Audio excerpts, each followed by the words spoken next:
Thank you so much for joining us here today. Commissioner, passing it over to you. Thank you, Jonah, and thank you all for joining us this afternoon for the 2019 Hurricane Season Outlook briefing. Before we get started, I wanted to recognize our leadership from the Rio Grande Valley that have joined us and traveled long distances to be a part of this. Margie Gonzalez, who represents Jim Wells County in her capacity as a county commissioner, Hidalgo County EMC Ricardo Saldana, Willacy County EMC Frank Torres. Additionally, we have representatives from the Texas Association of Regional Councils, Ginny Lewis Ford and Kimberly Lyle, who have been great partners with the General Land Office in response to Hurricane Harvey. Also joining us via web and conference call are folks dialing in from all parts of the great state, particularly coastal counties from the Sabine Pass down to the Rio Grande Valley. We thank you for your dedication and your preparedness as we get underway in connection with another hurricane season. I want to briefly emphasize the importance of this session and what we're trying to build out as part of a permanent resiliency solution at the General Land Office, and doing what we can to make sure that Texas communities are prepared. This month, as we know, recognizes a year anniversary since the floodings down in the Rio Grande Valley. Within a short several days, several feet of water flooded thousands of vehicles, homes, and businesses that reached to a federal declaration. We're also nearing the second anniversary of one of the most destructive storms in American history, and certainly the most destructive storm in Texas history, which was, of course, the wind and rains of Hurricane Harvey, causing more devastation than most would ever contemplate. And that's exactly the reason why we come together the first week after the beginning of a new hurricane season. I think all of us in the room can probably testify to the resiliency, the strength, and the courage that we saw from everyday Texans helping out one another, and that work continues to this day in response to both of these events.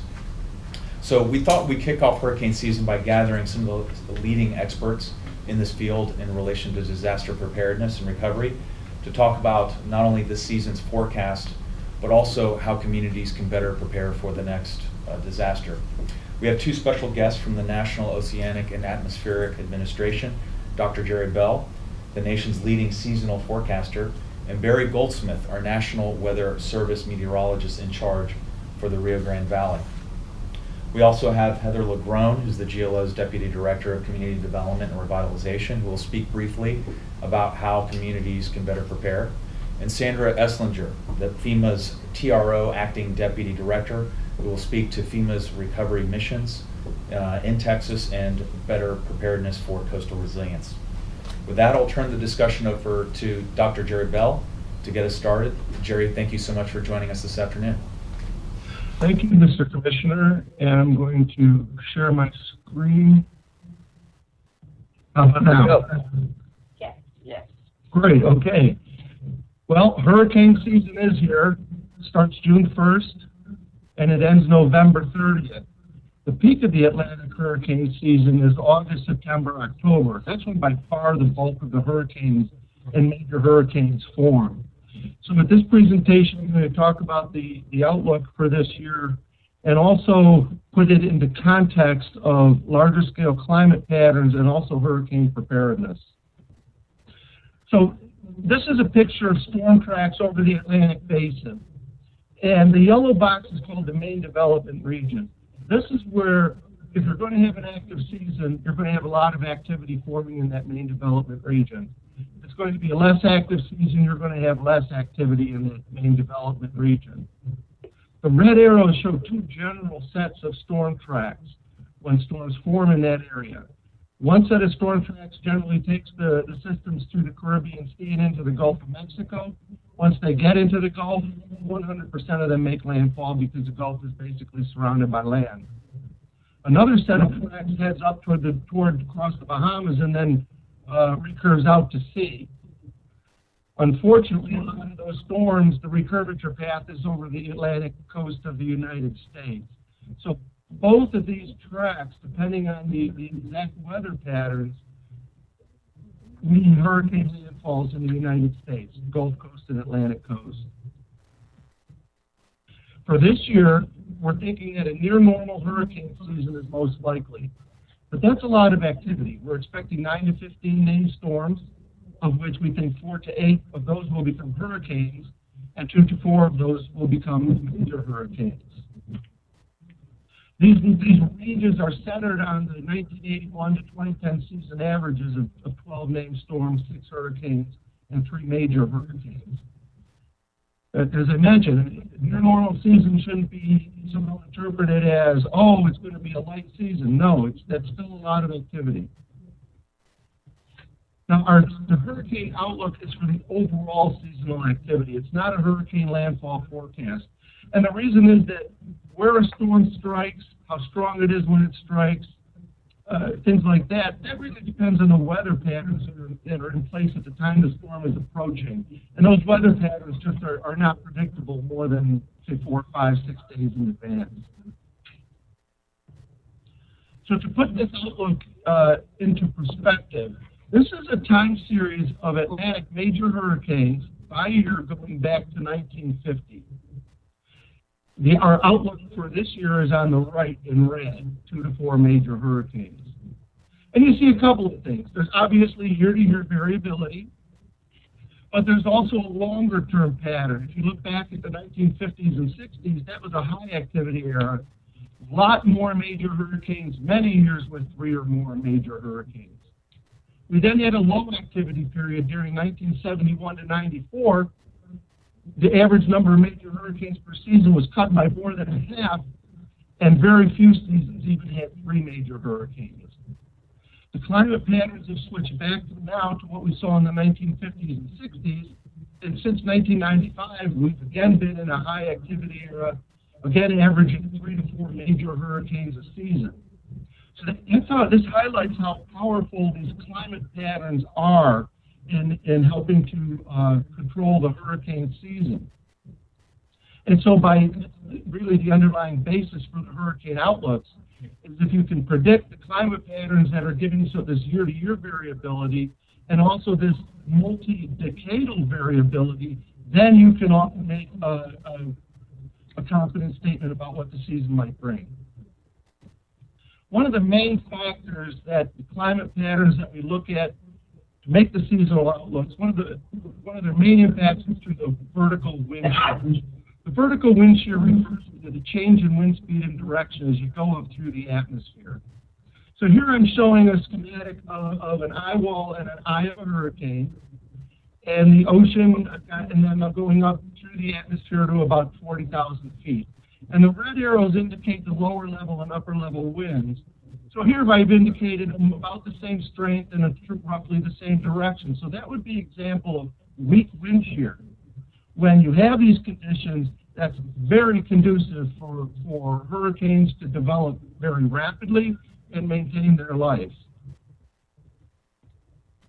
Now in contrast, if you look at a picture of stronger wind shear, I'm indicating on the top right here, I'm showing lower level winds out of the east, upper level winds out of the west. This would be an example of strong wind shear.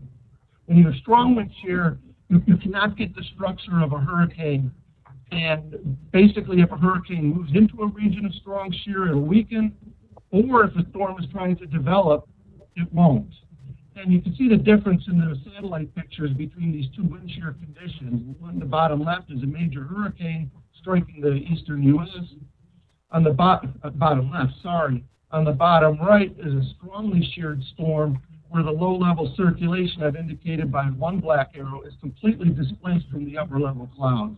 So that's how important the wind shear is in helping to modulate not only individual storms, but the entire hurricane season. There's 2 dominant climate patterns that we predict when we're to make the hurricane season. One is the El Nino-La Nina cycle. It's a Pacific Ocean climate phenomenon, and it affects the Atlantic hurricane activity one year to the next. El Nino refers to when it's warmer and wetter across the eastern half of the equatorial Pacific. El Nino increases the wind shear over the Atlantic, suppresses hurricane activity. Its counterpart, La Nina, refers to when it's cooler and drier over the eastern half of the equatorial Pacific. The associated wind patterns with La Nina actually produce weaker wind shear over the Atlantic.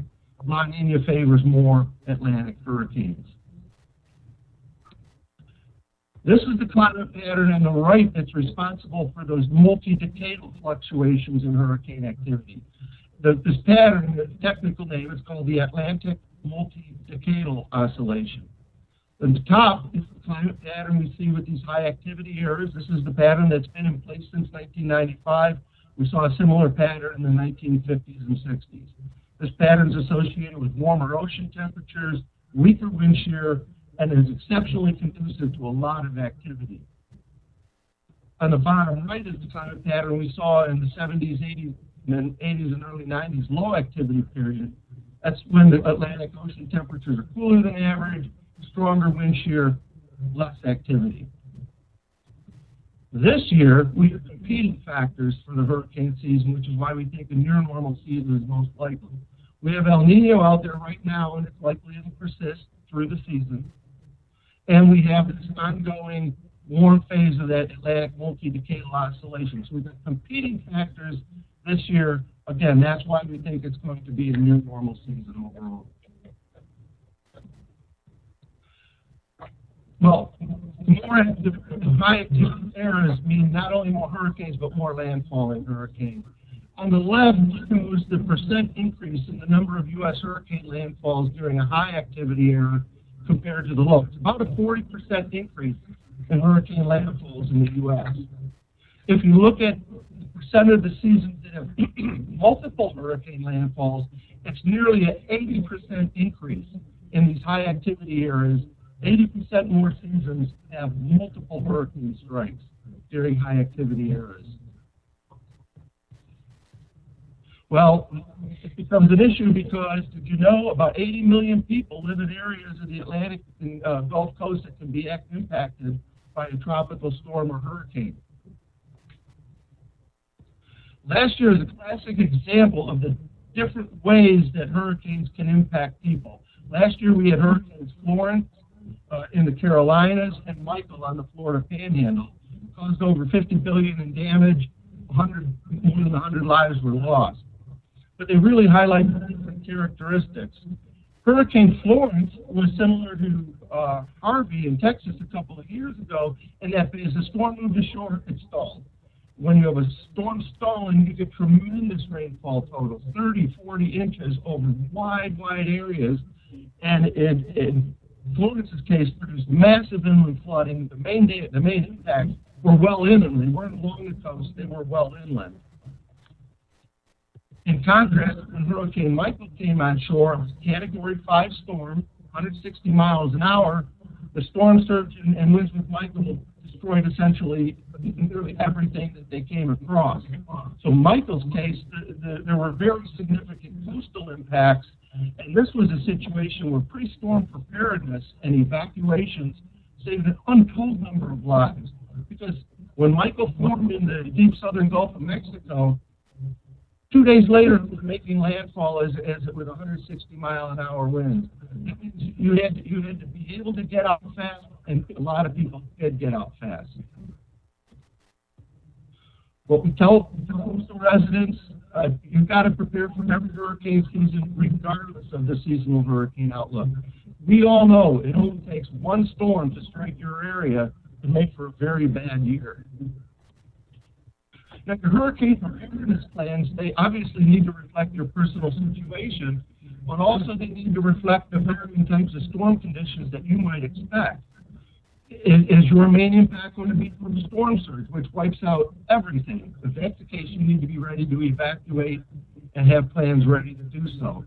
Or maybe your main impact is from inland flooding, like we saw with Hurricane Florence. When these hurricanes come on shore, they produce a lot of tornadoes. Maybe that tornadoes, devastating winds, down trees and power lines. Maybe that's your big concern. Maybe you're a swimmer and a surfer and want to go out in the ocean. Well, rip currents can really pick up. There's a couple of great websites for hurricane preparedness. One is FEMA's ready.gov, and the other is our National Hurricane Center, hurricanes.gov. And just to highlight the point, you are your first line of defense if a hurricane strikes, not the government, it's you. You need to be ready for the hurricane season. Again, prepare for every hurricane season, regardless of the outlook. And remember, it only takes one. You need to be ready to evacuate or have your preparedness plans in place, and you need to be ready to take action if needed. So that's all I had. I'd be happy to answer any questions at the end of today's discussion. And with that, I'll turn it over to Barry Goldsmith. He's the meteorologist in charge for RGB Brownville National Weather Service. Okay, wonderful. Thank you, Dr. Bell. Thank you also to Commissioner Bush and to everyone at the General Land Office. I'm hoping you can all see my screen. Give me one moment to load up my talk, my presentation here, and we'll be underway. Okay, can everybody see my screen and hear me? Yes. All right, wonderful. So this photo here taken out in front of my office a few years ago shows the hurricane strong symbol that we can use with our own bodies to help to get the community to understand how important this is. And I'm basically going to pick up where Dr. Bell left off with these two messages as he concluded with. Hashtag it only takes one, and hashtag hurricane strong. If we start there, it'll ensure that all Texans, regardless of whether they're on the coast or a bit inland, can be ready for the upcoming hurricane season. So let's take a look at why the state of Texas prepares every year. We start with 1967's Hurricane Beulah. This is closest to my heart working in the Rio Grande Valley, but it also affected all of South Texas. It was one of those storms that had all of the big four. It had a record number of tornadoes. It had a 14-plus foot storm surge. It produced over 30 inches of rain in pockets of Texas and northern Mexico, and we had winds that gusted over 130 miles per hour near the Brownsville Channel. It was the storm of record and remains the storm of record in the Rio Grande Valley, but it occurred in the season with only 8 cyclones. That means named tropical systems at the very tail end of the season as it affects Texas, September 20th, in fact. It would be a $10 billion or perhaps more cyclone today. Next is Hurricane Alicia. This affected Houston, Galveston, and other portions of southeast Texas. Why is this one important? $9 billion in data based on 2012 assessment. It was $3 billion back in 1983. There were only 4 named cyclones in the Atlantic Basin. It was the hurricane of late 20th century record for the Houston-Galveston area until we saw Allison and Ike in the early 21st century. And as Dr. Bell mentioned, that was during that low phase of the AMO, but it didn't matter for Houston-Galveston. That was a huge impact event that formed off of an old wave in the central Gulf of Mexico, not in your traditional main development region. In 1999, Hurricane Brett occurred. Formed in the southwest Gulf is what I call the wild card zone. Now, what do I say wild card zone? In any season, no matter what the seasonal forecast, the southwest Gulf is going to do its thing.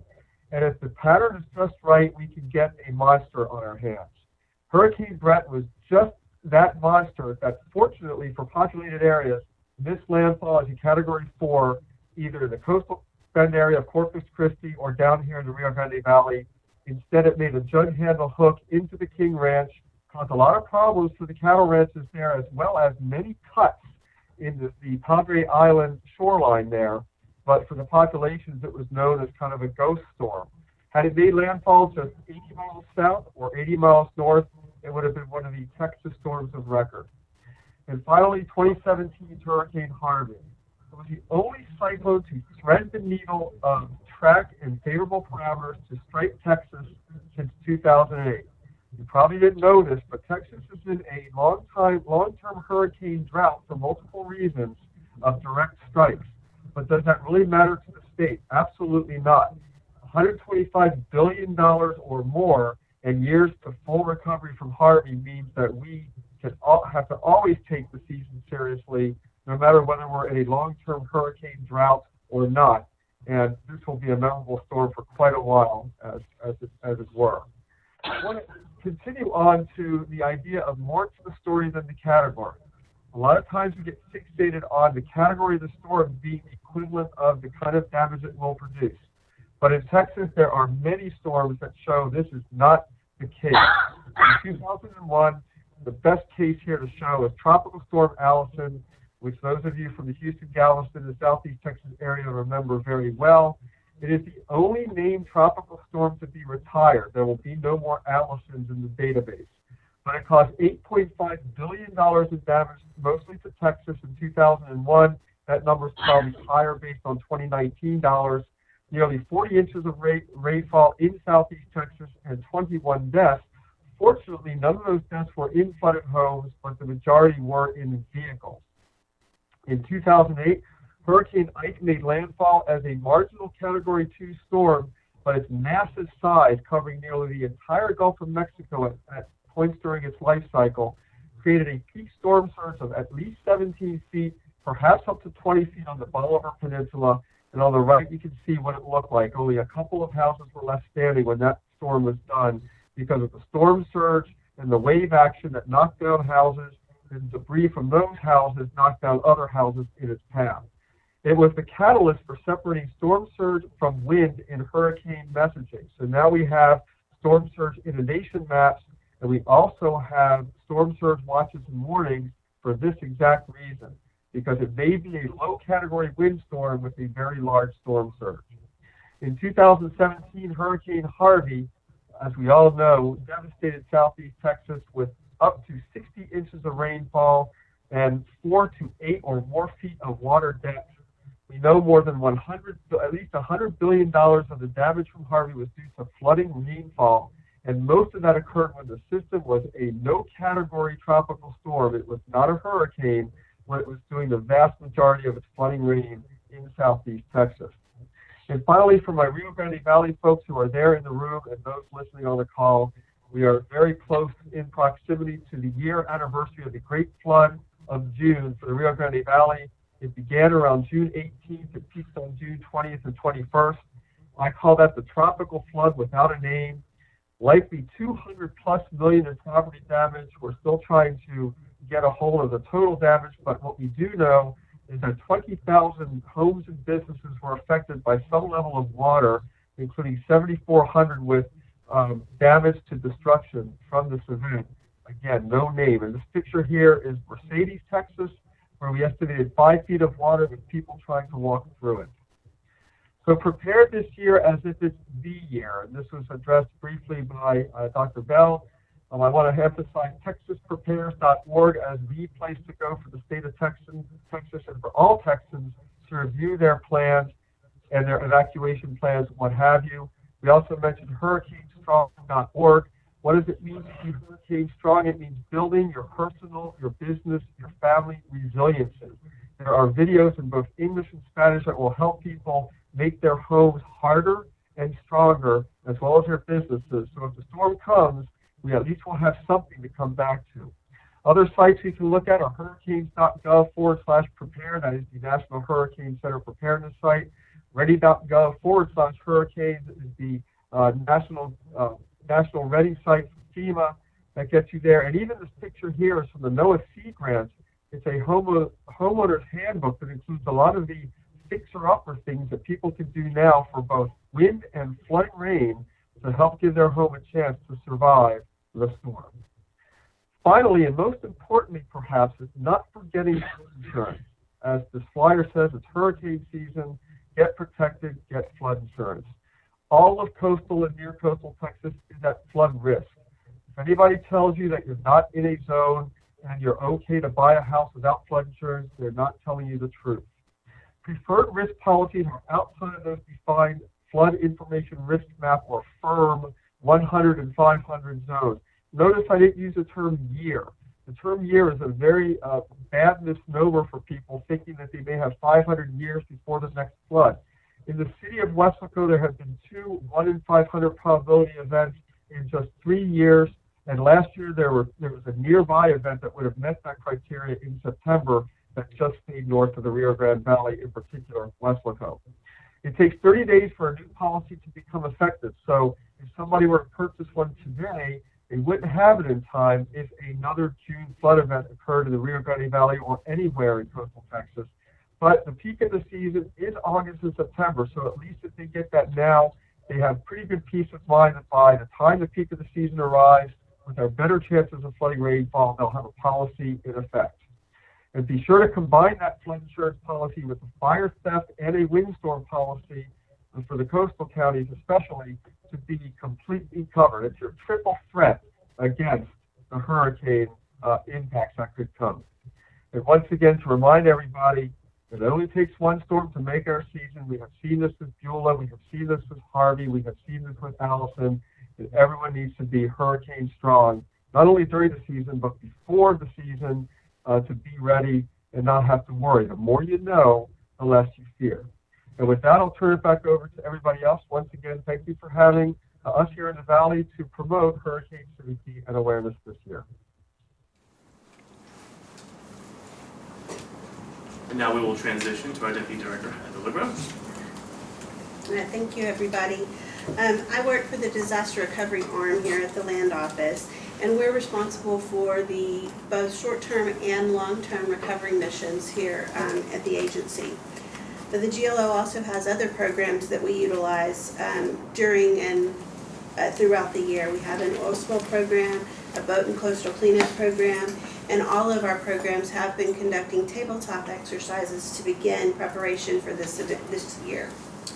While the sun is shining in advance of our next event, the GLO is working to pre-position contracts to support the grant program, both for construction and the paperwork necessary for all aspects of our next recovery. We're thankful for the Texas Legislature for their support in that mission and granting us additional funds to be able to support those positions that are necessary for that effort. Similarly, we would encourage that our partners in the communities likely to be impacted do the same thing. Look for opportunities to build relationships with other public partners, volunteer groups, local businesses, etc. Make plans for immediate and short-term response. As community leaders, you should ask yourself, where will shelters be housed? If pods or DRCs are needed, where will they be located? How will we handle donations of goods and money that may be provided following an event? Will your jurisdiction allow for the temporary relocation of manufactured housing units or RVs following an event? If so, will you allow your homeowners to purchase those units after the 18-year cycle that they have available to them? Mostly, you should consider preparation and the documentation that goes along with it. For the first time ever, the Land Office has been able to offer a reimbursement program to private individuals in your communities who came out of pocket to repair their homes. As we've been starting to work with those homeowners, however, the availability of documentation to prove those expenses has become problematic. So just like the communities who are documenting their recovery, our homeowners should document their recovery as well. That will help them to be eligible to receive any expenses that they came out of pocket for and not have to fight that bureaucracy after the fact. As we all plan for the next event, and we will have a next event here in Texas, we want to be as effective and efficient as possible so that we can be quicker and more responsive to serve the people of Texas as much as we can from what will always be limited funds from the federal government. With that, we have Sandra Esslinger, who's here to discuss the FEMA mission and recovery and coastal resilience. Thank you. First, I'd like to thank Commissioner Bush for inviting me. I'm happy to be here.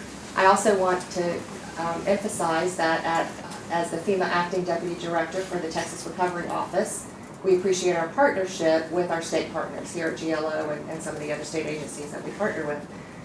But one of the things I'd like to follow on with as Heather mentioned, the federal government, the amount of money, the level of assistance available for individuals, we feel FEMA implements those programs very effectively, but those programs are not meant to make individuals whole again.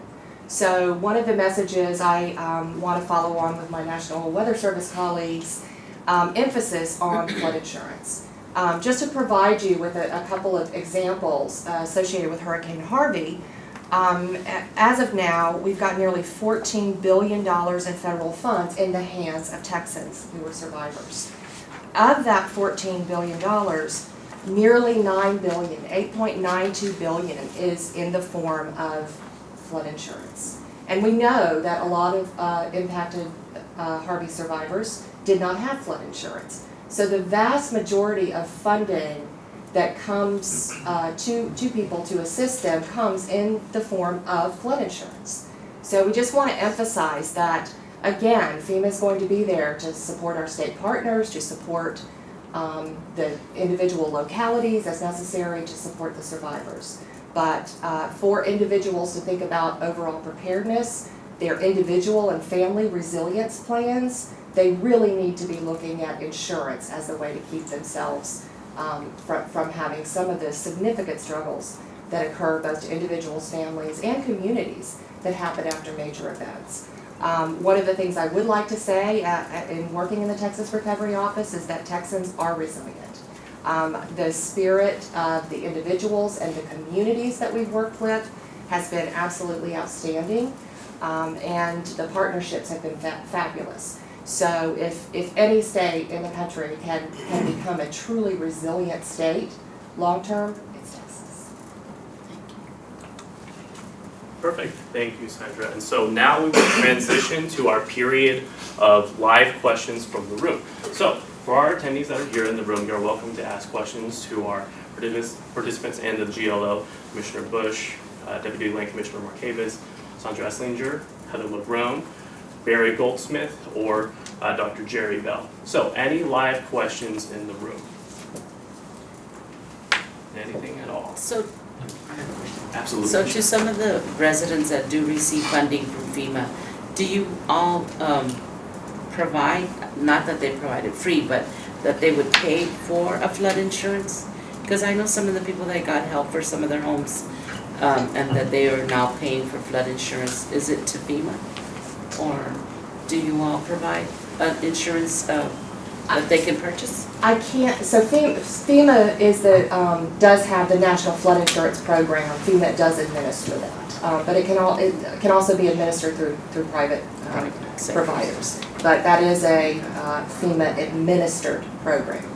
And when individuals receive assistance, they are also required for a certain period of time to continue to maintain that insurance. So they would pay it to you? They would pay it To FEMA. to the flood insurance policy that's administered by FEMA, yes ma'am. And I believe some of the HUD programs that we administer have a follow-on requirement to maintain some sort of flood insurance. Yes. To the extent that they receive a benefit as well. So that's one, we love the partnership with FEMA on this. I feel like we're selling more insurance than maybe anything else that the land office does of late. But you know, the statistics speak for themselves. Hurricane Harvey, if you look at Harris County alone, only 18% of constituents that have gone to FEMA.gov had some form of flood insurance. And so we can't require it, but it's very important that folks know about this. In addition to what Barry had mentioned, that you know, there's a 30-day lag period, so if any of our constituents in the valley get impacted by this tropical disturbance, the policy wouldn't be valid. The good news is Congress did, and it looks like the President will sign off on the extension of the program, so the program should be available fairly soon. Any further live questions from our live audience? You spoke about a reimbursement program for private entities, but what options do you say, like churches or local, private Catholic or community stuff like that? What options would they have for reimbursement? So the reimbursement program that I spoke about is CDBG, Community Development Block Grant Disaster Recovery Funding, and it's for homeowners who came out of pocket to make repairs to their homes. In the program that we have designed right now, cities and counties are the eligible applicants for any programs, and those cities and counties can support any type of organization within their community. Under the Public Assistance Program, those types of organizations are also eligible. You want to add to that list? What I would add to that is there was, after Hurricane Harvey, faith-based groups were allowed to apply for public assistance for some assistance with their repairs as well. What my advice is to always consider, if you've got damage and you're a faith-based or nonprofit, always consider that submitting an interest in an application and see if you're eligible. And I would also like to commend faith-based and voluntary organizations are the heart of recovery. The reality is the federal government, the state government, we bring in programs, we bring in a lot of support, but really the heart, what gets the communities working together are the nonprofit organizations. And I think this point underscores the importance that we document every single thing we possibly can, whether you are a governmental entity, an emergency manager, first responder, or a faith-based group or nonprofit organization. That way, I mean, we've just seen that from the partnership with FEMA and HUD time and time again. The better documentation, the better you can get through the process. Further questions from any of our live audience members? Is there a website where someone can go to find these resources, whether they're a governmental entity or a nonprofit? How do you find, maybe in one location or two locations, as an individual who's searching for help, how do you best access those available resources as they come online? Well, I would emphasize ready.gov. I mean, ready.gov has, from a community standpoint, a vast amount of resources that refer, at least in Texas, to the Texas resources that are available that are, Texas state-specific resources can be found at texasrecovery.gov, I believe is the correct web domain. I could be corrected by recovery.texas.gov. recovery.texas.gov, where you can find all the available state programs. And also probably should introduce members of our staff that are here. Jonah, he didn't mention this when he was moderating this discussion, runs our intergovernmental relations team. So Jonah's kind of our point person for any local or county questions that come up for state resource or for federal resource. But what was amazing after Harvey was working with FEMA and looking at how many applications there were for assistance. It was over 1.2 million people. And you look at the search and rescue process in Harris County, a lot of that was directed by Facebook. And we have moved into a digital type of recovery process, and so we're really emphasizing people to go online and just have those websites bookmarked. Social media. I would also like to add to that, so there is a FEMA app that you can get for your phone to download or computers. And I would highly recommend that people download that FEMA app.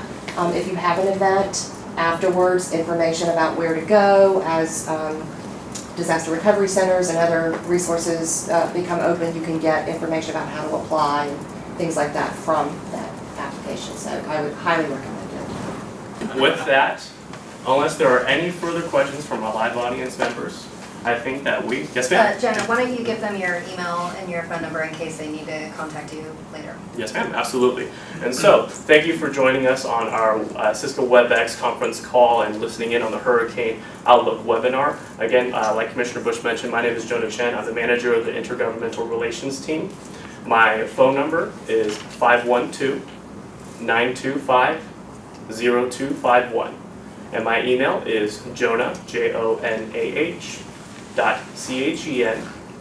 .CHEN.GLO at recovery.texas, spelled out, .gov. If there are any follow-up questions that you'd like to pose that I can filter through and send to any particular respondents, such as if you had a question that popped up later for FEMA or for the National Weather Service or for NOAA or for the GLO, please let me know. Shoot me an email, give me a call, whatever you need. We're here to serve you. Commissioner Bush?